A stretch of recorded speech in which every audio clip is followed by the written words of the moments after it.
Halo guys, sekarang pembahasannya soal ini. Berasa nggak sih teman-teman, kok otak kita kayaknya malas gitu ya, mikir tuh. Diajak merenung males, diajak baca buku males. Kenapa sih otak kita kayak gitu ya?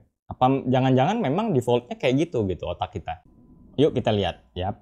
Pernah nggak sih teman-teman kan ngalamin kayak gini, lagi asik-asik kerja terus ada notif gitu ya, dari online shop atau diskon, terus kita kemudian terpengaruh ke situ.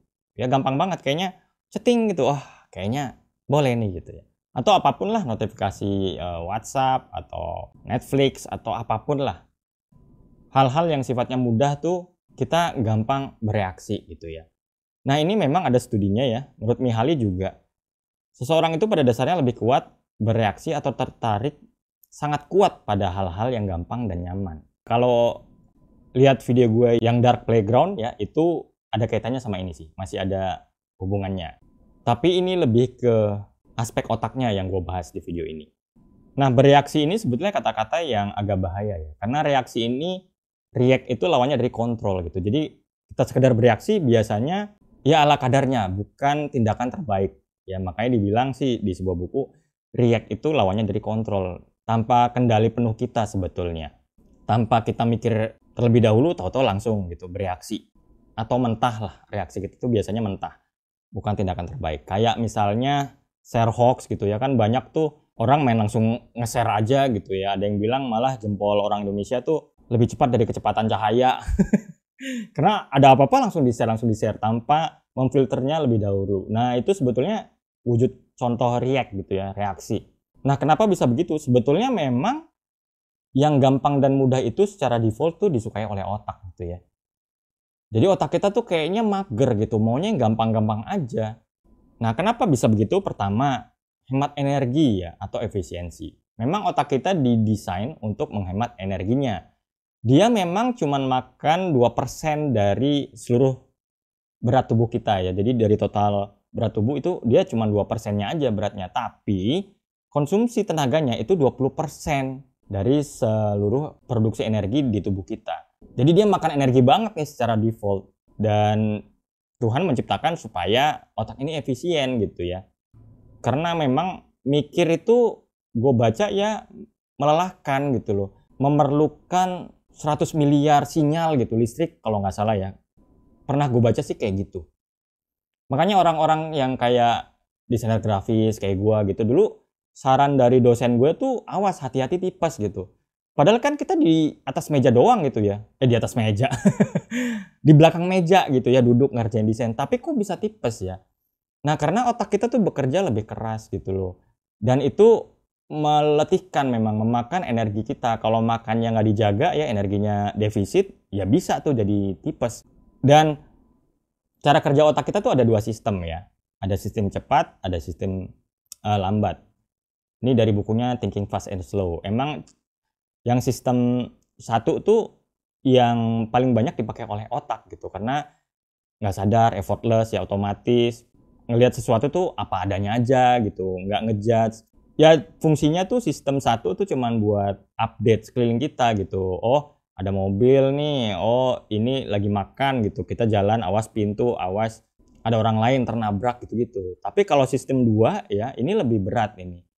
Lebih effortful ya, terus ada kontrol mental juga nih kalau ada masalah gini atau ketemu orang gini gue bagusnya gimana sih kayak gitu. Jadi self awareness-nya lebih ada. Lebih logis dan skeptis. Biasanya perannya untuk mencari informasi yang baru ya, terutama yang valid gitu ya. Yang valid nih bener gak sih informasinya? Terus untuk membuat keputusan. Nah otak kita lebih senang sebetulnya ada di sistem 1. Kepentingannya apa? Ya untuk tadi hemat energi ya atau efisiensi. Jadi sistem 1 ini membuat otak kita berkesan malas. Padahal tujuannya ya buat hemat energi. Kayak baca gitu malas karena itu makan energi. Membaca tuh perlu penerjemahan, pemaknaan, dan itu udah sistem 2 gitu. Terus yang kedua adalah ini, mekanisme otomatisasi atau kebiasaan. Jadi biasanya otak tuh yang dilakukan adalah mengulangi solusi-solusi yang udah kita ambil sebelumnya, repetisi gitu ya. Jadi misalnya bangun pagi gue sholat subuh terus ngapain gitu. Biasanya udah begitu biasanya pola keseharian kita tuh udah jadi otomatisasi kalau kita sadar sebetulnya ya. Karena nggak ada sesuatu yang baru, akhirnya itu terus yang diulang oleh otak. Supaya apa ya? Balik ke satu lagi, supaya lebih hemat energi. Terus yang ketiga ini, cognitive master theory. Ini teori pelit mikir ya, kalau di Indonesianya. Jadi teori ini bilang, manusia itu memang cenderung mengirit-ngirit energi untuk berpikir atau pelit dalam berpikir. Terutama untuk tugas-tugas yang membutuhkan banyak energi ya, kayak problem solving, ya kerjaan kita di kantor seperti biasa, ngedesain, baca buku sekalipun, ya belajar, itu kan berat. Nah itu memang otak kita tuh nggak suka itu gitu, dia maunya yang irit-irit energi aja, yang efisiensi aja. Makanya disebutnya teori pelit mikir. Ya karena otak kita pelit kalau untuk sesuatu yang berat-berat. Defaultnya kayak gitu kayaknya. Kecuali benar-benar diperlukan ya atau dipaksa. Nah terus yang keempat, kecenderungan menghindari kompleksitas. Ini juga. Lagi-lagi kenapa? Ya supaya efisien. Otak kita emang defaultnya kayak malas gitu ya. Jadi merenungi hal kompleks, perlunya baca buku, atau perlunya menjadi orang kreatif untuk melawan AI misalnya, itu tuh nggak kepikir gitu.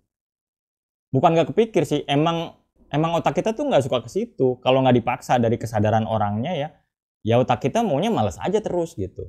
Contoh gampangnya coba lo lihat misalnya ada YouTube gue atau short gue ya, terus ada short cewek goyang-goyang gitu, seksi gitu, pakai baju kurang bahan gitu. Pasti yang dilihat yang gampang. Yang dipilih ya sampai habis, ditonton sampai habis yang gampang.